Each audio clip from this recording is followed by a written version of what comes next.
Su. So another biologist from NIMHANS now. So we'll be starting the interaction very soon. I would first like to say a couple of words about this ISRC, this group. This is it's a voluntary group, Indian Scientists Response to COVID-19. Here, I'll just share screen with our website for a moment. You can see, okay, this is our talk to immunologist whom you're going to talk to this here.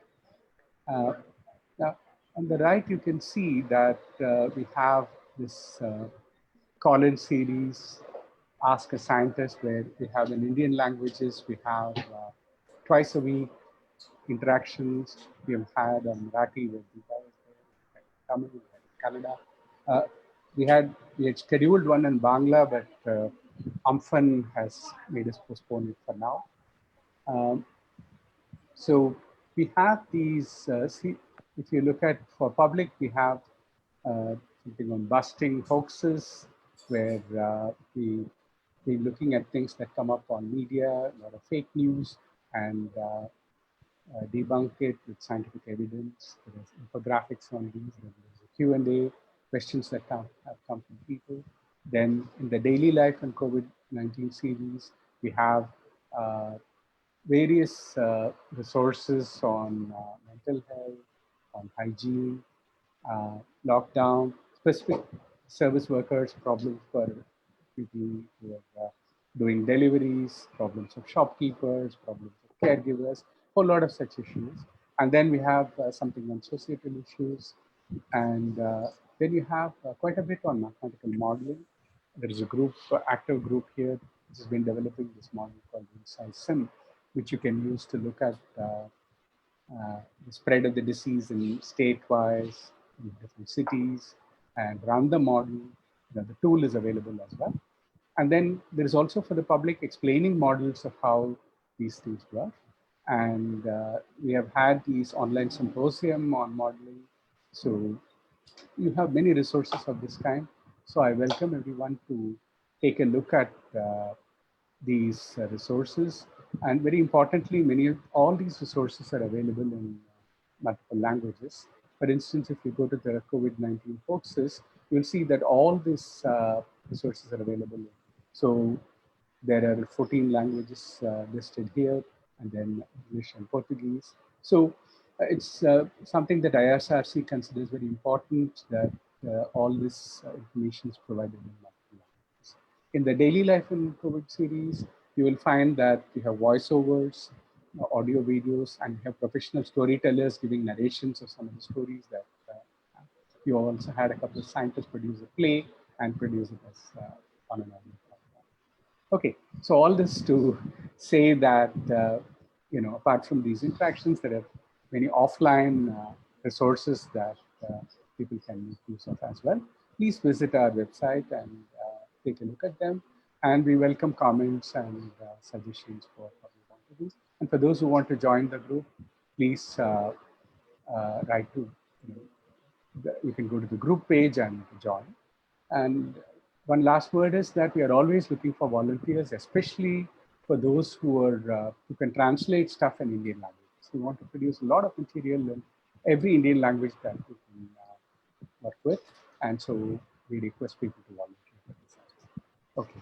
With these words, once again, I welcome Dr. Vinita Ram, and I hand over the mic to Vinita and Deepa. Thank you. Thank you, Jam. All right, so let's get started. I'm Deepa Agashi, like Jam just mentioned, and I will be moderating this session with help from others at the Inside COVID group. And I'd like to get going by asking Dr. Bal a few questions about general immunity that we have received from people who registered for this webinar, as well as people who we've been interacting with in the last few days as part of this group. So we'd like to start off by understanding something about how innate immunity actually helps us fight pathogens. And for example, what fraction of a pathogen that our body may encounter is killed or addressed by innate versus adaptive immunity, which are the two arms of our immune system. So could you explain a little bit about that? Yes. Is it all right if I do a little bit of introduction so that these things are easier for me to Please. say? Yeah. So, because in the public domain, there are common words which get used and which are highly confusing. And as an immunologist, when I try to make distinction, it is much harder to go back and explain it. So, the first point that I would like to make a distinction between is infection, disease, and cases. Okay, so as an immunologist and as the jargon goes, any pathogen or any bug, fungus, bacterium, virus, whatever, when it gets into our body, we call and breaches the basic barriers of the body, like skin or lining of the gut or lining of the lungs, we call it infection. So this infection may not, in most instances, in fact, it does not result in us complaining about the infection that has taken place. So it's what clinicians describe it, doctors describe it as subclinical, which means we are not complaining about it. But when we start getting bugged by this, in a sense, bugged is whatever, but when we start getting symptoms of this and start complaining, then we call it disease. Disease can be split as dis-ease. Our ease is lost. We are diseased, and that is when we complain, and it may result in going to a doctor or getting hospitalized, and all the symptoms that everybody has been talking of. Currently, people are not making distinction between infection and disease, and a common word that you use here is cases. And the cases, in a sense, is including currently infection and disease. So we need to make that distinction in our mind very clear when I start talking about it, because as I said, so many of you might have heard of a common bacterium called E. coli. So even when E. coli is encountered by us, it's simply an infection. In almost all cases, we do not become unwell or disease. We don't suffer from a disease caused by E. coli in statistical terms.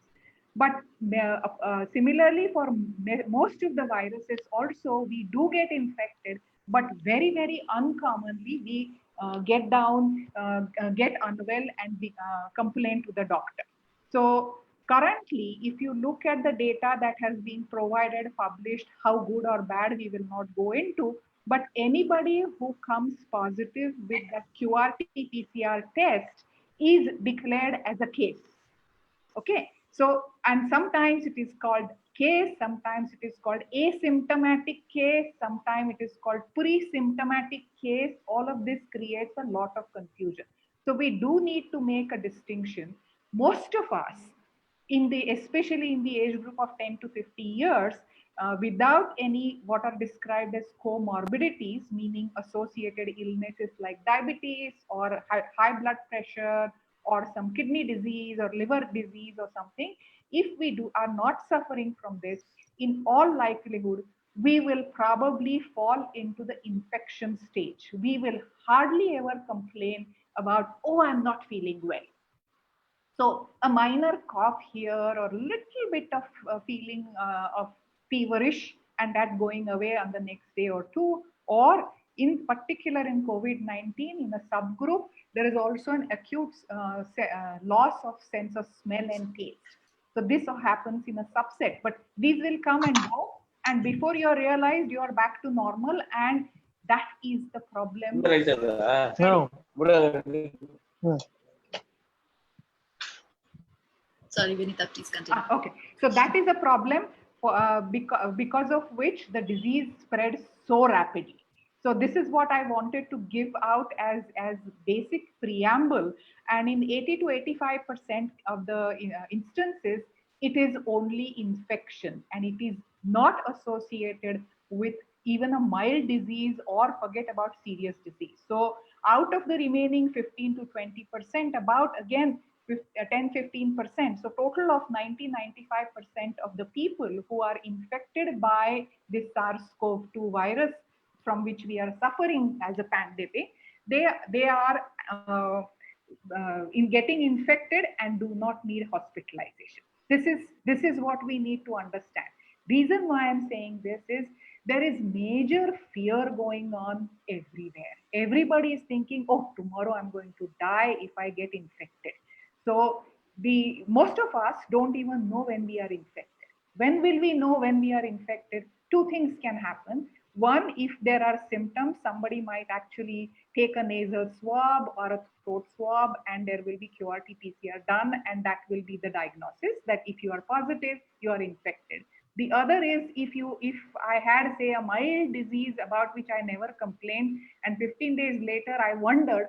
So as and when a good antibody test becomes available, we will also know if I get tested and if I'm positive, that will tell me that some time ago, maybe a week ago, 2 weeks ago, maybe 3 weeks ago, I actually was infected. And because I'm hale and hearty just now, obviously that infection was cleared by the body.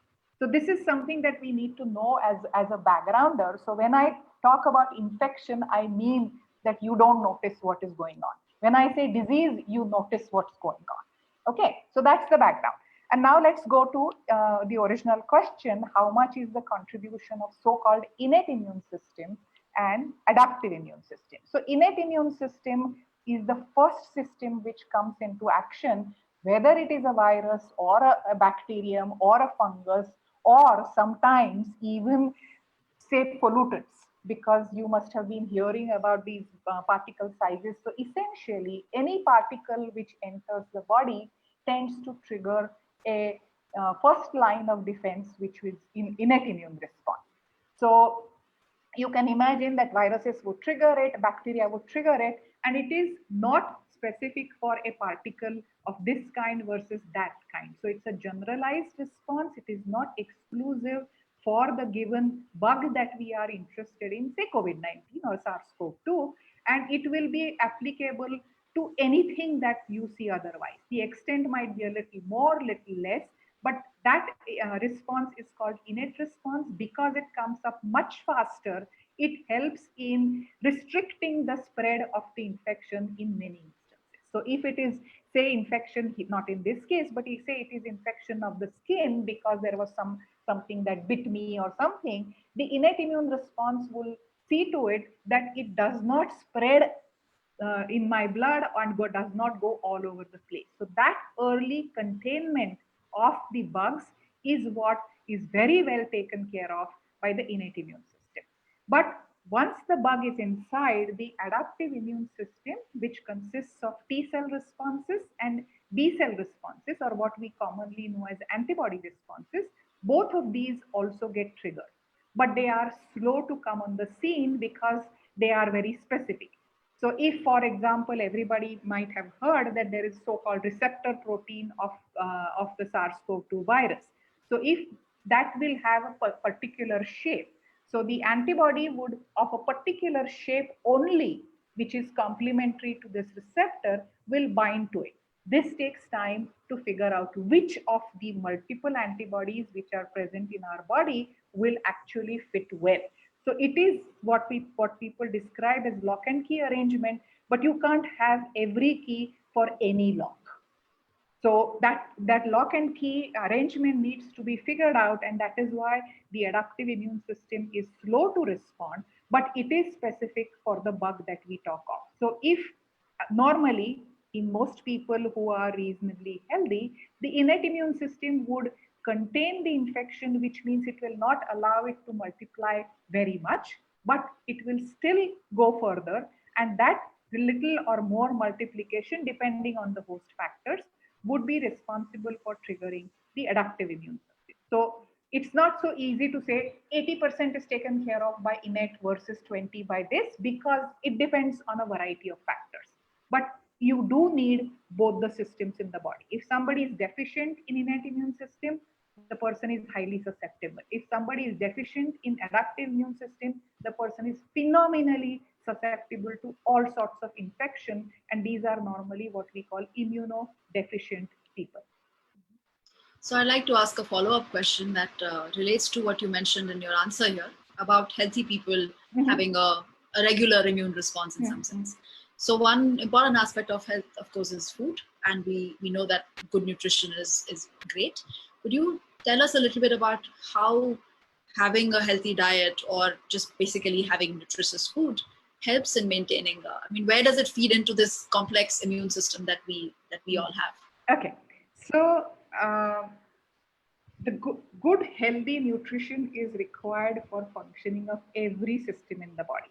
There is nothing peculiar or exclusive about the immune system. For example, immune system would require making of the protein, breaking of the protein. So you need a good supply of amino acids, you will need energy, you will need fats.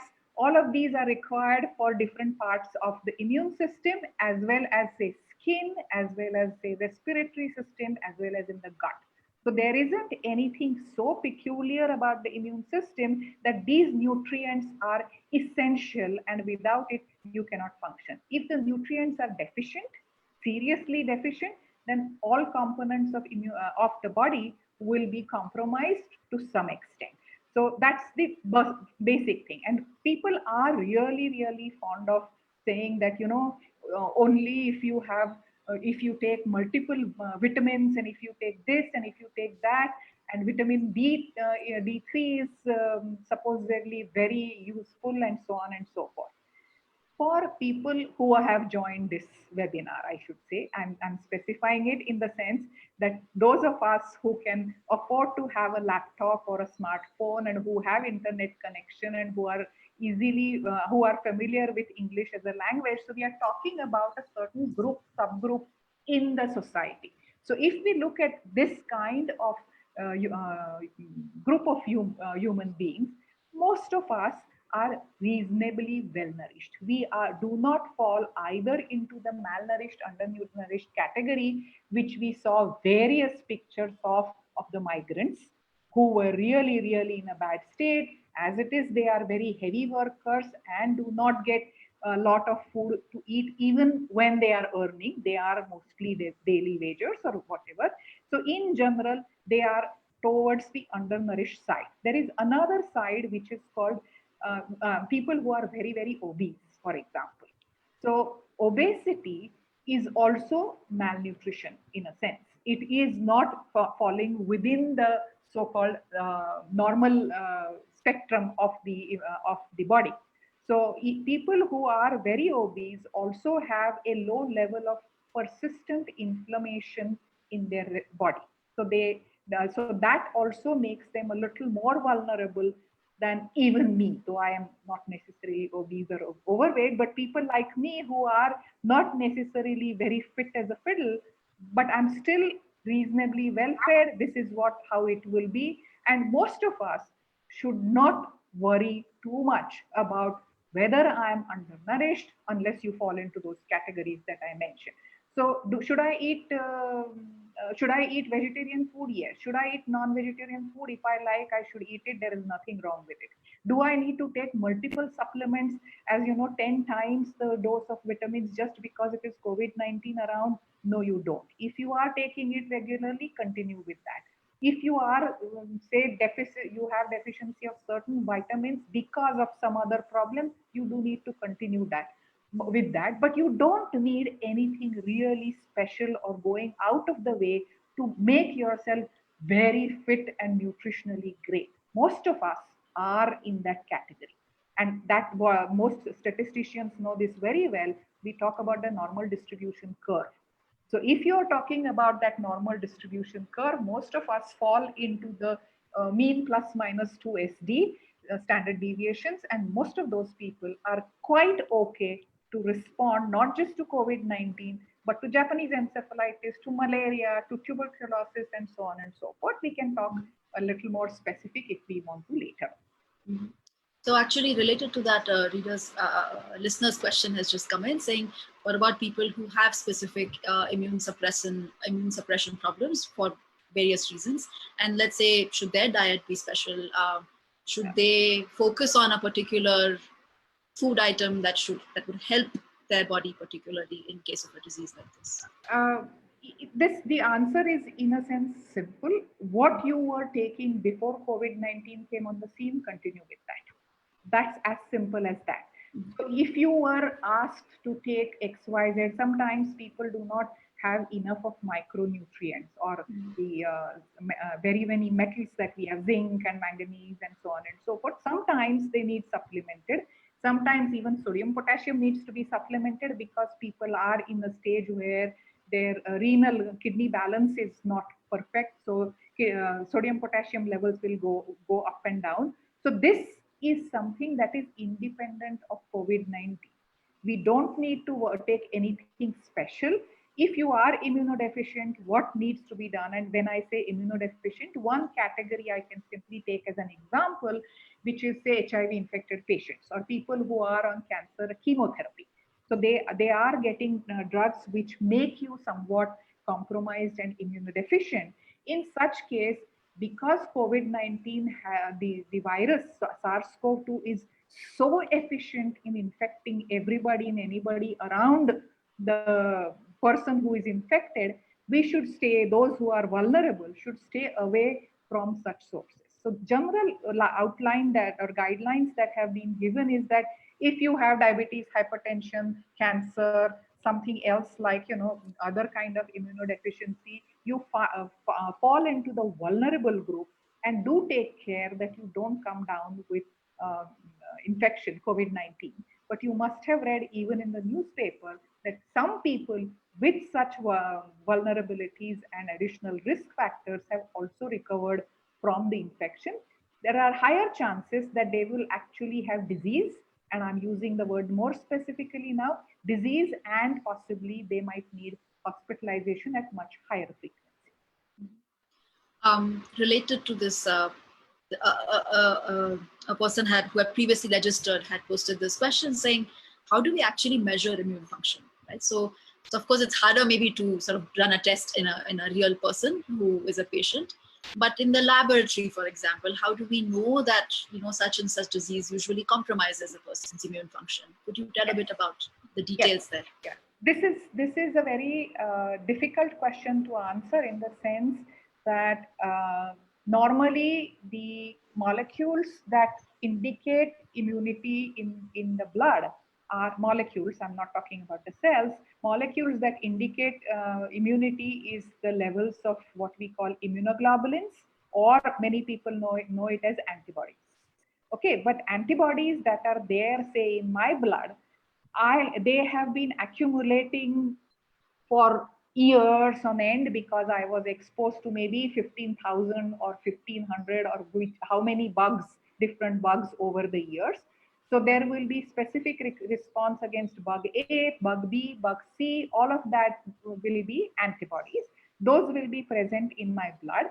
And normally what we see is that one measure that is done in routine blood counts or lab investigations is albumin and globulin ratio, as well as albumin and globulin levels. So in severely immunosuppressed or severely undernourished people, the immunoglobulins level would fall below a certain level.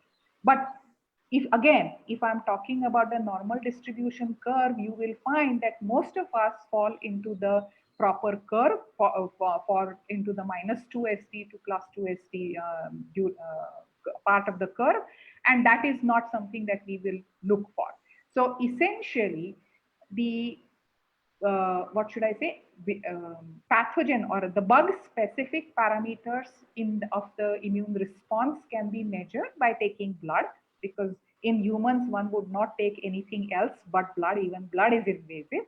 But and then one can test whether the antibodies present are against COVID-19, or did I have exposure to tetanus many years ago because of vaccine, and do I have antibodies to that old shot of vaccine, which was tetanus toxoid or diphtheria toxoid. So such specific assays can be done.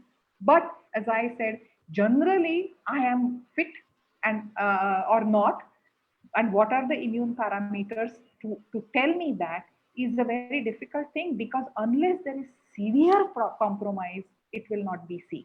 This is also commonly mentioned about liver function test, that liver has so much of reserve that until it is say 80% compromised, you will not find that there is a major deviation in the liver function test. Immune system is somewhat like that. It has so much of diversity that you can't easily find that generally immune system is compromised. So there are no specific tests saying 1, 2, 3, you do this and you are fine. Very hard to say. So we've had a question from listeners now asking about the impact of age on immune function. Is there sort of a pattern, and is that primarily why we think older people and younger people should be particularly protected from diseases like this? Yes. So there are at both extremes the reasons are different. So if you're looking, let me take example of influenza rather than COVID-19. They are sort of distant cousins, but we know a lot more about flu virus. So as the age advances, the immune system slowly starts, what should I say, winding up its function. It's not like it's all over by the age of 70 or 80, but slowly the new cells and new antibodies which can be produced, the capacity to do this starts decreasing. And age is a sort of a misnomer. For example, T cells are produced in the thymus, and the peak production of the thymus is around adolescent and puberty. So after the age of 20, 25, all of us slowly start producing lesser and somewhat fewer and fewer and fewer T cells. But even at the age of 75, 80, it's not like thymus is not producing anything at all. So it's a slow decline in the number of cells that are produced. So that does happen, but because of because of many other reasons also, age becomes a factor which we need to put into the category of vulnerable. Because again, as I said, age is normally associated with confounders or additional comorbidities. There are very few people who have no illness at all when they are, say, 70 or something. Many of us from, say, my generation have been suffering from, say, hypertension. In India, diabetes is also a disease of a relatively early age. So even people who are not so fat, which is what many Westerners think about as diabetes. But in India, the so-called thin people also have a higher tendency to develop diabetes. So with age, accumulation of these morbidities or these illnesses goes up. So as a result, what we are saying about COVID-19 applies to many other things. So that is why with age, one needs to be a little more careful. It's not like you cannot respond to, say, flu. In fact, flu vaccine is given very specifically to old people in developed countries, because that booster will trigger the immune response in them somewhat well. The other extreme that you mentioned is very, very young children. The very young children, as they come out, for example, as the baby, as it comes out of mother's body and is sort of a newborn, at that time it has completely competent and functional immune system, but it hasn't seen this big bad world. So in a sense, it is completely inexperienced, capable but inexperienced. That's what I mean. So if a flu virus comes and infects a two-day-old or a 5-day-old baby, the baby has only innate immune system which is functioning well, but it is like, a new virus, and hence the baby becomes more susceptible. By the age of 10 or so, maybe the same baby would have seen flu in the community, might have gotten exposed, and they might have gone through the infection, if not disease. And as a result, 10-year-old individual will be less susceptible, because earlier encounters with the virus would provide with some kind of protection to such case. So the two extremes of ages are always more susceptible than the middle span. That's why I said earlier also, if you are between 10-year-old and 50-year-old, you need to worry much less about COVID-19 than the other extremes beyond this age group. Same So from logic. an immunological perspective, what do we know about these weird symptoms that children affected with COVID seem to be showing now? Okay. Do we understand it, or why it may be happening? Well, what you should remember is that these symptoms are found in very, very small number of cases.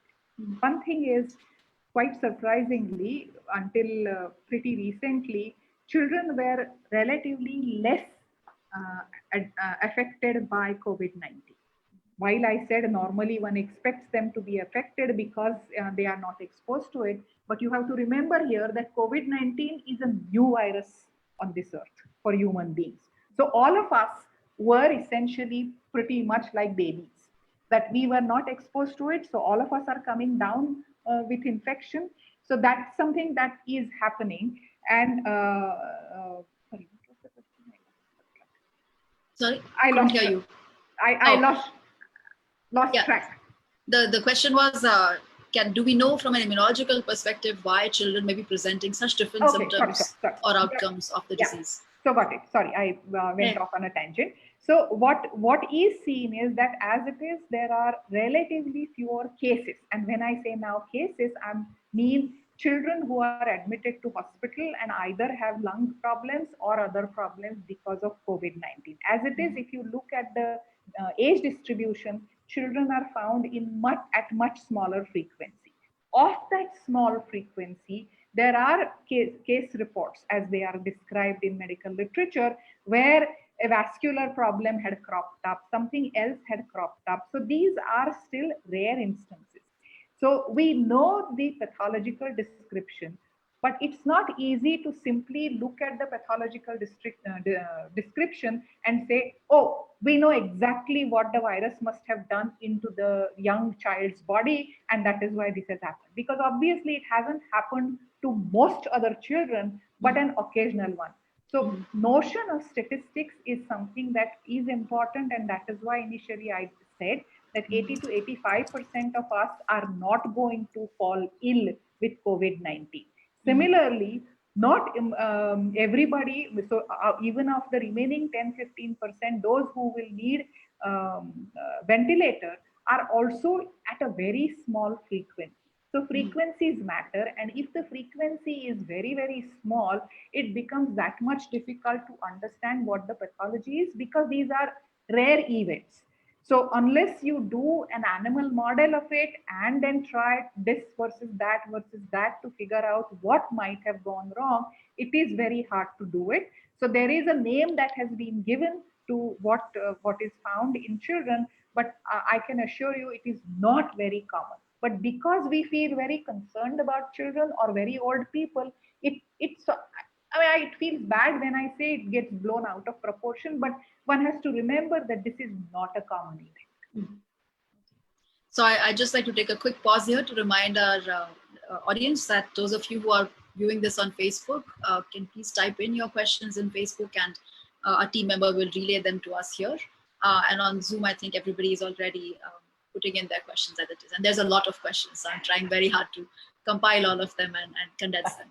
Okay, so I'd like to change track a little bit to move on from immune function and the details of immune function a little bit. This one question that a lot of people have on their minds is about plasma therapy. So we've seen some, results that seem to differ quite a lot. Can you tell us a bit more about plasma therapy and your understanding of, or your, I guess, synthesis of what we are seeing with all these results so far? Yes. So plasma therapy is not new in the sense it was possibly tried for the first time 100 years ago or something. So it is not new, a newer technological invention, but what we need to understand is what is expected out of a plasma therapy. So the idea is that if, say, I am infected with SARS-CoV-2 and I have recovered from the infection, all the doctors' parameters that they are setting up declare me that I've cleared the virus, and the virus is absolutely not detectable. I'm feeling fit and I have moved out of hospital if I was in the hospital. So once that happens, I become a healthy person recovered from SARS-CoV-2 infection. So my body has mounted an immune response against SARS-CoV-2, and that immune response, one parameter is the antibody response. And you will remember that there has been a lot of brouhaha about the rapid antibody test, a new ELISA test which has been coming up. So these antibodies are important and they are specific. What we are looking for is COVID-19 specific responses.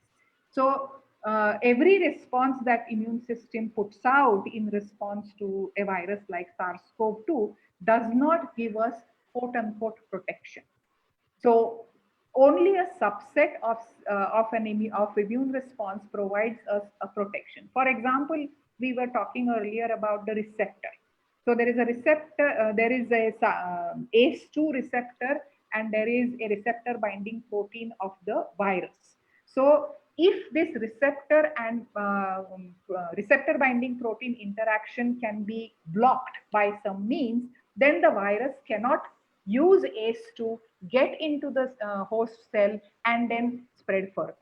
So this blocking of such entry is called as protective immune response.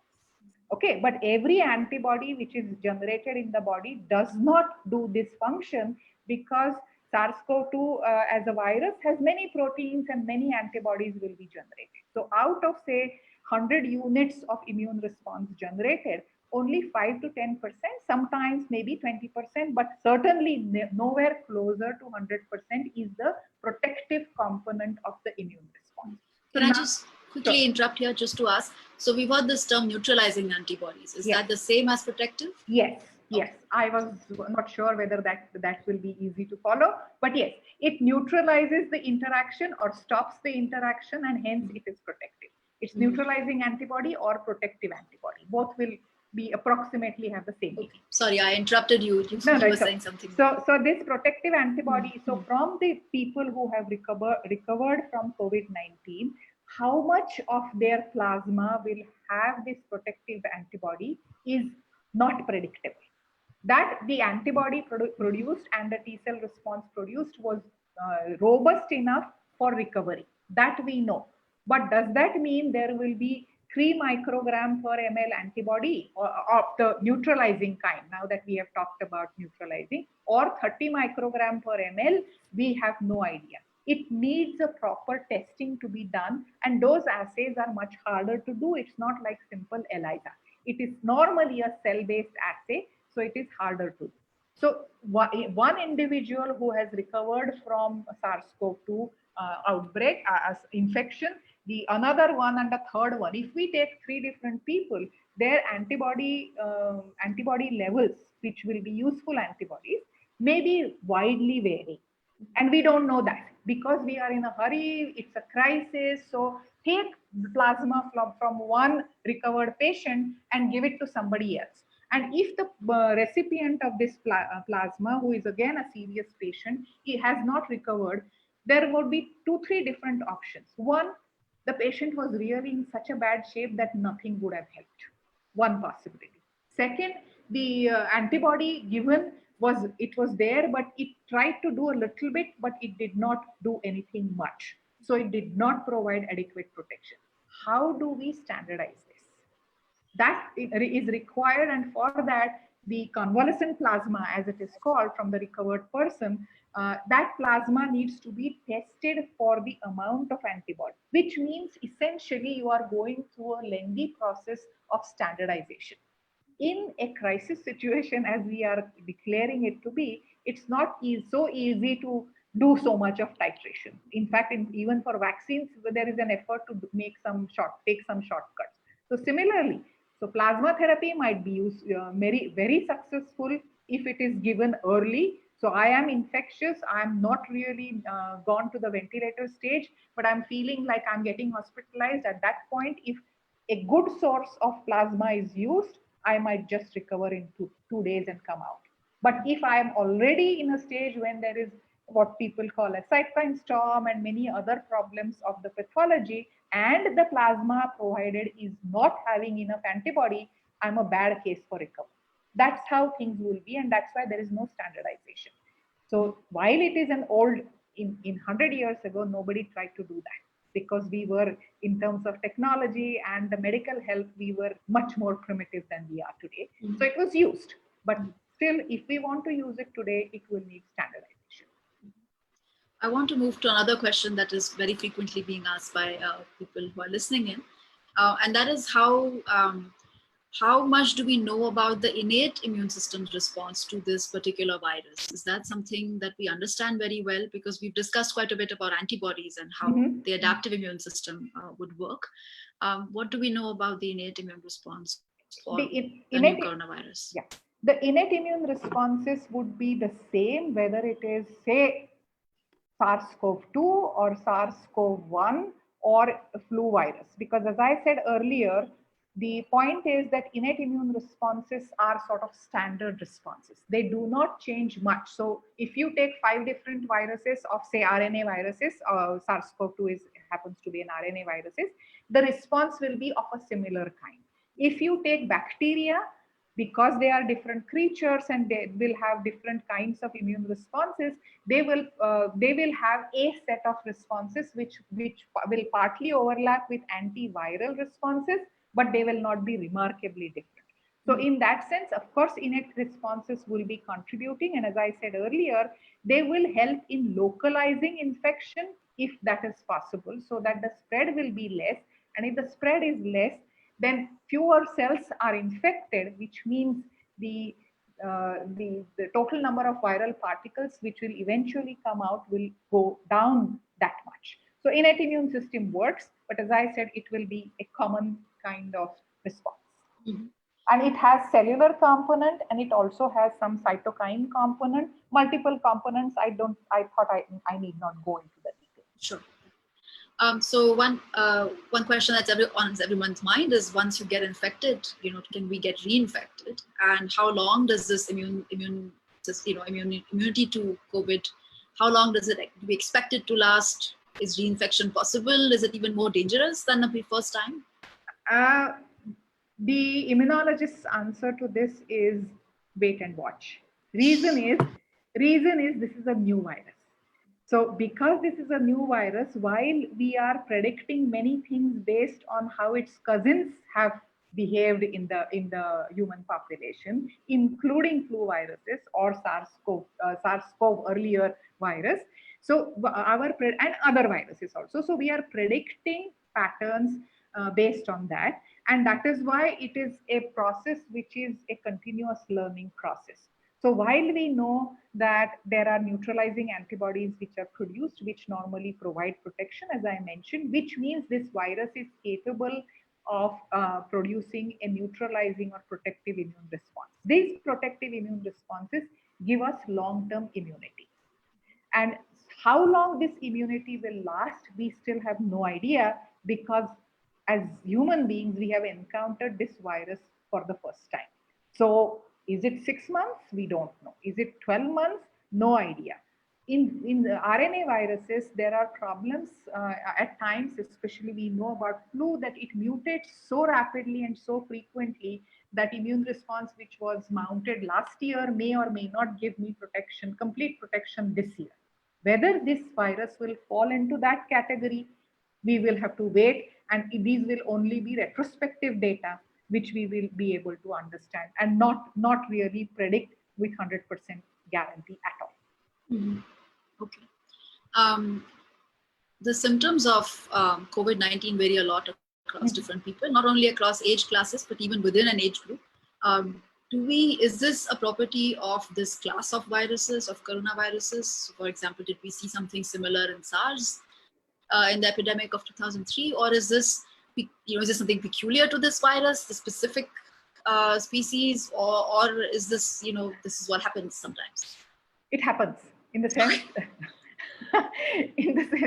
you must have seen quite a few patients with tuberculosis, right? So there are only few people who are actually suffering from tuberculosis. Only a very, very small proportion of even those who are suffering will have gut associated tuberculosis, or in women reproductive system associated tuberculosis, because otherwise it's commonly lung infection, right?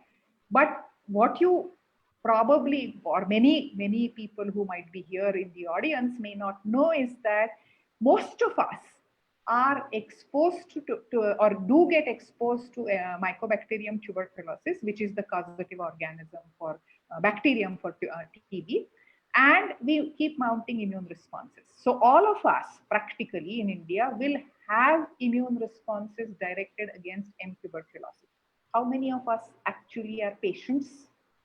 Very few, right? So if we are talking about spectrum, asymptomatic, symptomatic, very severe, you see that even in tuberculosis. And I took example of tuberculosis because it is a bacterial disease and not a viral disease. So essentially, this is very common in very many situations. If you look at malaria, you will see that there are in endemic area, there are people who are living their lives, but they are infected. There are some people who actually visit out from outside and come to an endemic area and go back and sometimes unfortunately die also because the malaria episode was too serious for them, and so on and so forth. So every infectious disease has a spectrum. Some spectra might be really, really wide. Some spectra might not be so wide, but this is very common. And depending on what was the dose of the particular bug that I inhaled or I got in, what is my age at that time, was I actually suffering from diarrhea, and so this caused, compounded the problem that I had. Am I old? Am I immunosuppressed? And very many other things. So the spectrum that we see is not just not peculiar to COVID-19 or viruses. It is there in everybody. And that is why we see the asymptomatic, what people call pre-symptomatic and symptomatic and various other characterizations. It is common.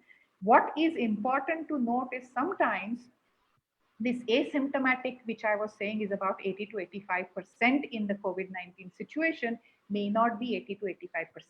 Currently, we are predicting that while Italy had a lot of mortality death percentage in the initial period, their population is much elderly than Indian population in general. But the death rate of COVID-19 is likely to be very similar to flu or maybe even less than flu. So it is not one of those dreaded disease where you have infection and you die. In contrast, even the SARS, the earlier one, and the MERS, both of them, though cousins of SARS-CoV-2, were more prone to kill the host that they reside in. So it was sometimes 10, 12% mortality. And here we are probably in the end going to look at 1% or less than that. So it's very, very different for different viruses also. In terms and of the if I may just add to that, this is the reason why I'm saying that even flu related death rate is also around the same as we are talking about SARS-CoV-2. So the panic and fear that all of us are facing is in a way undue. We suffer from flu, we sneeze a little bit, we complain a little bit, there is a little bit of body ache, and we sort of move on. Our responses should be at that level. If this is not getting better in 2-3 days, yes, go and see the doctor. But just don't think that just because now I have a little bit of fever, this is the bell has rung and I'm going to die. No, it is not. This fear phobia that has been generated for a variety of reasons, including our politicians not conveying a properly calibrated information output, that is responsible for this fear mongering which has been going on. And the way the lockdowns were implemented also has resulted in most of us really feeling scared of the virus. There is no need to be afraid of it so much. So with respect to the immune response to COVID-19, do we know if there's a correlation with viral loads or our immune response itself? So in cases where, let's say a person dies of COVID, is it clear that they die because their immune response is overreacting or underreacting, or the viral load was very high? Do we see such correlations? You have to remember the situation. There is no specific identifiable time point when I get exposed to SARS-CoV-2, unless I was sitting next on a next seat to a person in the aeroplane. These kinds of definitive exposure histories are rare. I know our government has been saying there hasn't been a community spread, but there has been a community spread in my opinion. So if I am in a group of people or my neighbors or something, I'm living in Dharavi, there is no way for me to tell when was I exposed. Okay, so if I am not sure when was I exposed, I have no way, or the doctors have no way of identifying or measuring how many virus particles went in. So while we generally say higher the dose, more susceptible the person would be, because you have a big starting point. Essentially, from one virus, multiple particles will be generated when the cell dies, and then there will be spread. So if there are many more virus particles, many more cells would generate many more virus particles.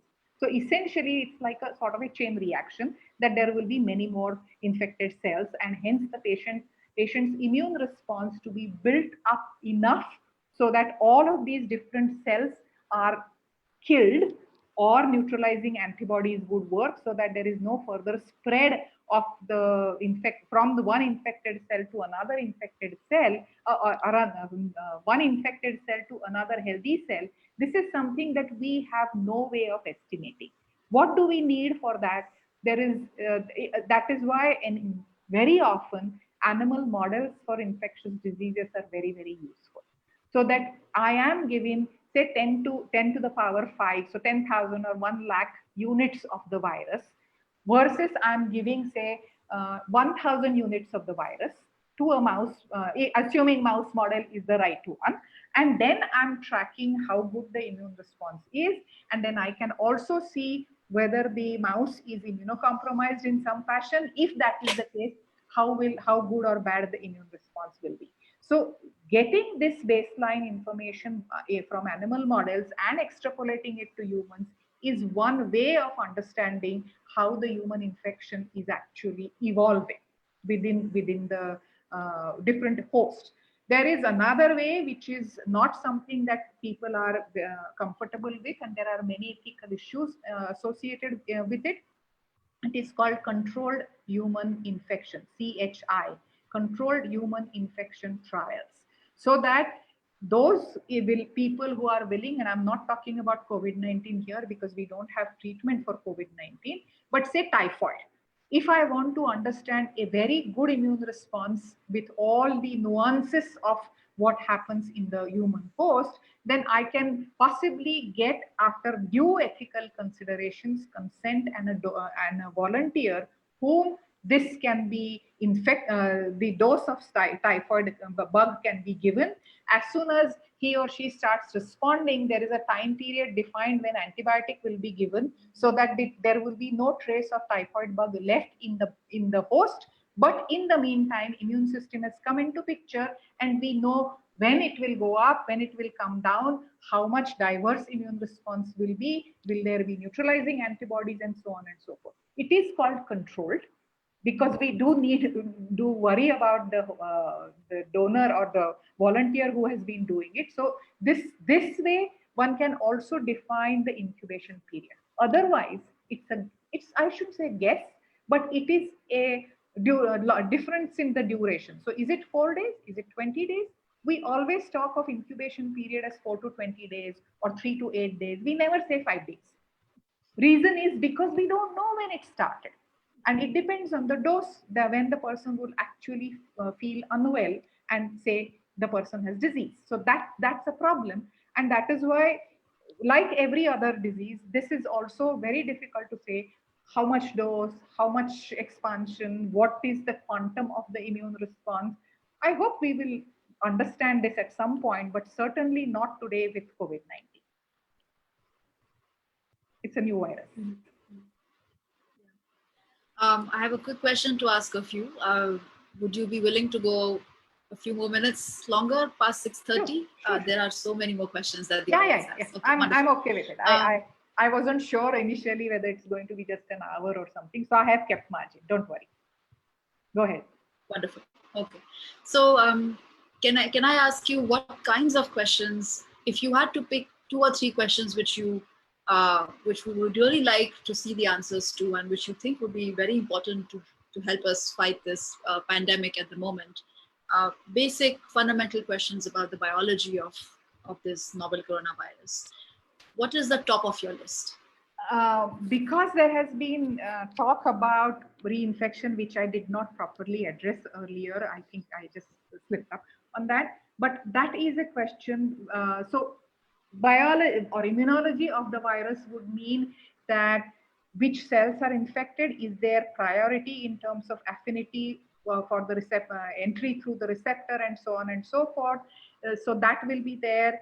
Then there will be whether the so-called cytokine storm, as some people describe, which is a host response to the presence of the virus, and it again depends on what is the condition of the host. Sometimes it's a little too excessive, sometimes it is not, sometimes it is appropriate.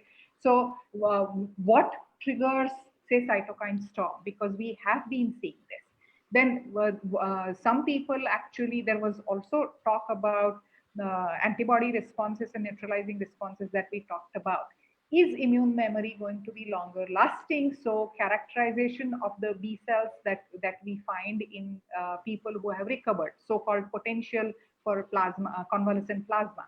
So if we take out their B cells, not an easy job to do, but essentially try and understand such questions. So will the immunity be protective? How long will it last? If there is a vaccine, and well, there are many vaccines around the corner, but if there is a vaccine, which vaccine will produce most efficiently the protective immune response and a longer lasting protective immune response? So these are some of the questions. In a sense, they are applied questions because it's not just basic. But if we are looking at a virus post interaction, most questions are, at least at this stage, of understanding the host and the host biology and the parasite biology. So some of these, I mean, I'm sure I can possibly put in a few more, but from immunological perspective, these would be critical. Right. So for the current design of the vaccines, you mean that the current drug targets or vaccine targets that people have zoned in on, are they based on modeling work or sort of structural modeling, or based on our knowledge of other viruses which are related? How are these targets chosen then, if there is no experimental work at the moment? Yes. So if you're looking at the drug targets, let's separate the two things, vaccines and drugs. Currently, there is, I mean, Remdesivir, I keep pronouncing it wrongly, but the drug which was used for other or prepared for some other viral infections is also tested, and now there is clinical trial result out which seems to suggest that if you give this drug, then the recovery of people who need oxygen supply, which means their lungs are seriously affected. So the recovery period is shorter as compared to without drug. So if you drugs which were used for other purposes, many antiviral drugs, for example, have been tried. Let's not talk about the HCQ, hydrochloroquine at all, because while it has been shown to be effective in tissue culture, there is no evidence to say that it will be useful in the body. So let's leave it out, because many clinical trials have also come out saying it's a flop drug while everybody is talking about it. There is, I mentioned in between about cytokine storm. So this is the post immune response which has gone, which hasn't remained limited, but has gone a little overboard. And one of the cytokine, that is why it is called cytokine storm, one of the critical cytokine in this is interleukin 6, IL-6. So if IL-6 binding to its receptor, again, the neutralization concept comes up again. So IL-6 binding to its receptor can be blocked in some fashion, then one can at least decrease the extent of cytokine storm, which will help the host in recovery. So either IL-6 receptor antibody or IL-6 binding to its receptor blocking. So IL-6, anti-IL-6 antibody, these have been already in clinical trials for a variety of other things. So these have been tried because of the cytokine storm that is seen in a subgroup of patients. So for various drugs which are otherwise useful, found in one fashion or another, have been tried here, and especially for viruses, this is a usual problem. That for we have antibiotics normally for bacterial infections, So antibacterial antibiotics are easier to develop and modify and refine, but antivirals are much harder, and antivirals are normally effective at a very, very, very, very early stage of the infection, which you never catch because you are in the incubation period. So this is the catch-22 situation. You need to give it early, but you will never know that you are infected. So in that sense, you can't necessarily have an quote-unquote antiviral antibiotic, which will be very, very useful.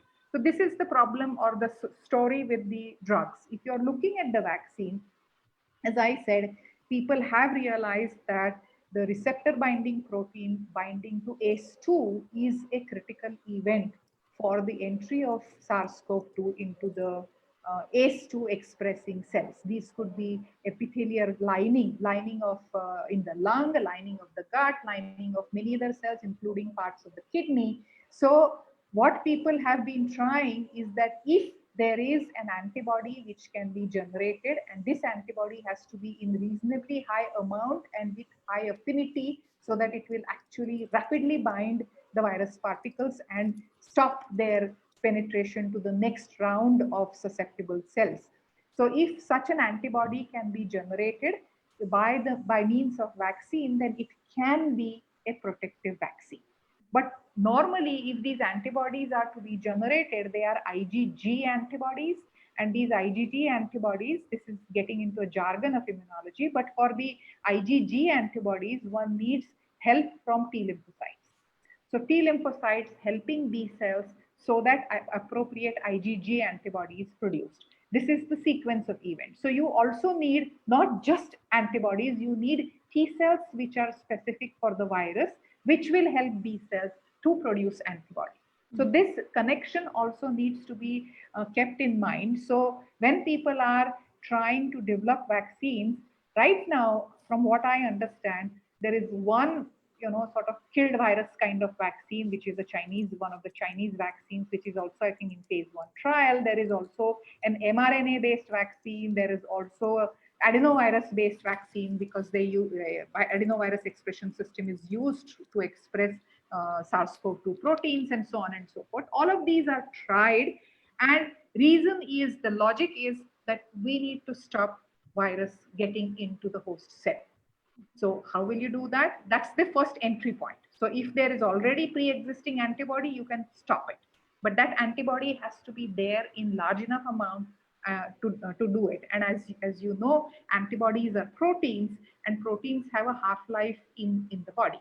So even if vaccine is given to me today and I have, say, 100 units of antibody today, in about 3 weeks, the 100 units will come down to 50 units because of the half-life. So how much is the decay of the antibody? And the minimum levels that can be sustained, will those be enough, are the questions which vaccinologists normally take into account. But there is an effort to develop vaccines as well. We will see when and whether a successful vaccine will be available by the end of the year, or maybe early next year, or maybe a year from today, who knows. We hope it is faster rather than later, but let's see. So we have a really fascinating question from one of the Facebook listeners, and they're wondering, since the relatives of this of this coronavirus infect bats and other animals, is there something we can learn from their immune system, because they seem to deal with it seemingly all right? I mean, bats seem to harbor a really large number of different viruses. So I'll only tell an anecdotal story because I have never worked with bats, and you do need specialization if you want to work with any animal models. It's not like, if I'm working with C. elegans, I'm equally competent to handle bats or something else. I mean, I'm just taking extremes of example, but there was actually a report which I read, which was about NIH and Wuhan Institute of Tropical Medicine or something, which were collaborating based on NIH funding precisely to study what was the question, that why do bats seem to do so well with so many different viruses? So do they have a different way of handling immune system, innate immune system, adaptive immune system? And a bat immune system hasn't been studied very well. So there was already a 5-year project was funded between I forget who were the US partners, but this Wuhan Institute in China, where this so-called outbreak happened, and they had looked at bats isolates, and had sequenced many viruses, and because of which we actually figured out that the virus SARS-CoV-2 is, while it has a lot of similarity, homology with the bat viruses, it is not identical to any of the bat viruses which are sequenced so far. But bats are, there is a variety in bats as gene species, and you don't necessarily find all the viruses. So this project was extended before the COVID-19 outbreak, and Trump government has stopped funding. So we will not know, there will not be enough studies with the bats and what the bat immune system is, because the ongoing project was suddenly brought to a halt for no reasons given, is what I read in either New England Journal of Medicine or some such journal. So you think this is something that really should be followed up? Should have been followed up. We don't know. We don't know why bats behave so differently. Absolutely not. Okay, I think we're going to come to a close, bring this session to a close soon. So I'd like to end by asking you, what do you think is the most hopeful recent development regarding COVID that you know about, which you'd like to share with us? Development in the sense, if I want to talk about the Indian context, slowly and steadily our diagnostic capability going up, so that we know reliably how many new cases are coming up, how the spread is, and of course the modeling and other bits are to be done or are being done. But understanding the epidemiology of the virus spread and host immune response in that sense, which is where the antibody tests would come into picture, so-called ELISAs that CCMB has developed, and I don't think we have seen the commercial production of it yet. But from an immunologist perspective, because I'm interested in host pathogen interaction, these are the points that I find that government of India and we as a nation have finally gearing up to doing more efficiently. And that will help in sort of, containment, planning, lifting of lockdown, and coming back to quote unquote normalcy that we, all of us seem to be desiring for. And that's something that is useful. And to, as I said, it's not just immunology, but it is related to immunology and epidemiology and public health, which I think is important, because none of these in isolation is going to give us an answer. Okay, wonderful. Thank you very much for being here and answering all of our questions. I just end with a small note to people who are listening in. There were a lot of questions that we could not take today simply because we have limited time.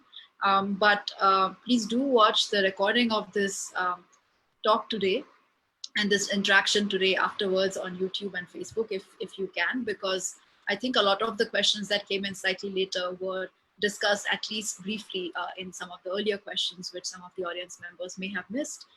We also have a lot of material available that will address some of the questions that were asked on our website, the ISRC website. So please do look up these resources.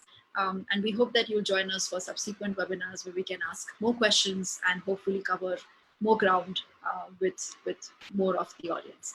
So I'll hand over to Jam to conclude the session. So thanks very much, Vinita, for giving such a wonderful presentation for all of us and patiently answering all your questions. Thanks, Deepa, for coordinating this discussion, and Ritika for hosting questions and coordinating it. Thank you all for participation in the webinar. Please join us for our subsequent webinars. We have one coming up next Sunday soon. So thank you all. Thanks very much. Bye. Thank you. Bye.